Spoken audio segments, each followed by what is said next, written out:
हूं आपके साथ मनीषा सिंह और आप देख रहे हैं एबीपी गंगा। आज यानी कि मंगलवार को मोदी सरकार का 7वां बजट पेश हुआ है और इस बजट में कई महत्वपूर्ण ऐलान किए गए हैं। कई लोगों ने इस बजट की सराहना की है तो कई लोगों को ये बजट नाराज कर गए। विपक्ष ने सरकार पर कई तरह के आरोप लगाए हैं। कांग्रेस ने आरोप लगाया है कि ये बजट उसके चुनावी घोषणा पत्र की नकल है। सबसे पहले हम आपको राहुल गांधी का वो ट्वीट दिखा देते हैं। ये देखिए, कुर्सी बचाओ budget, appease allies, hollow promises to them at the cost of other states, appease cronies, benefits to AA with no relief for the common Indian।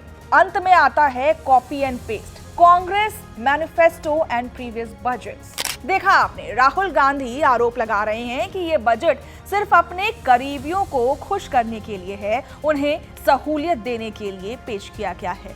इसके साथ ही उन्होंने ये भी लिखा है कि ये कांग्रेस के मैनिफेस्टो से कॉपी पेस्ट किया गया है। सिर्फ राहुल गांधी ही नहीं, भारतीय राष्ट्रीय कांग्रेस के राष्ट्रीय अध्यक्ष मल्लिकार्जुन खड़गे ने सोशल मीडिया साइट एक्स पर एक पोस्ट में कहा कि कांग्रेस के न्याय के एजेंडे को ठीक तरह से कॉपी भी नहीं कर पाया मोदी सरकार का नकलची बजट। मोदी सरकार का बजट अपने गठबंधन के साथियों को ठगने के लिए आधी अधूरी रेवड़ियां बांट रहा है ताकि एनडीए बची रहे। ये देश की तरक्की का बजट नहीं, मोदी सरकार बचाओ बजट है। वहीं दूसरी तरफ रालोद नेता ने कहा कि स्पीच में यूथ और फ्यूचर पर फोकस किया गया है। वित्त मंत्री ने कौशल विकास पर बल दिया है, नई स्कीम बनाई है, हायर एजुकेशन के लिए लोन में छूट दी है, वाउचर निकाले गए हैं और कई नए स्कीम की घोषणा भी की गई है। श्रम पोर्टल के जरिए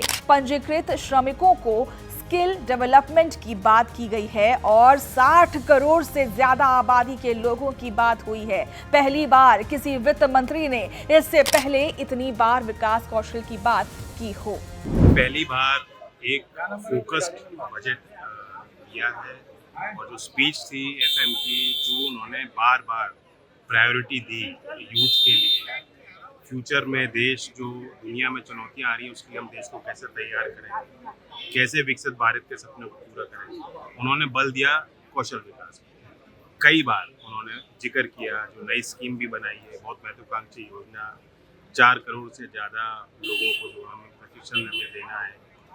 हायर एजुकेशन के लिए लोन्स में उन्होंने छूट दी है, वाउचर निकाले हैं, कई नई स्कीम्स की घोषणा आज उन्होंने की है और बहुत बड़ा दायरा है।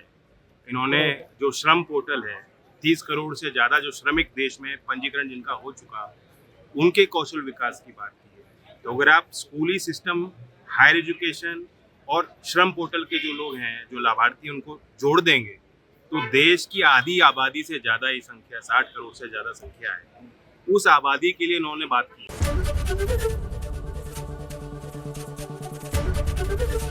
एबीपी गंगा, खबर आपकी, जुबान आपकी।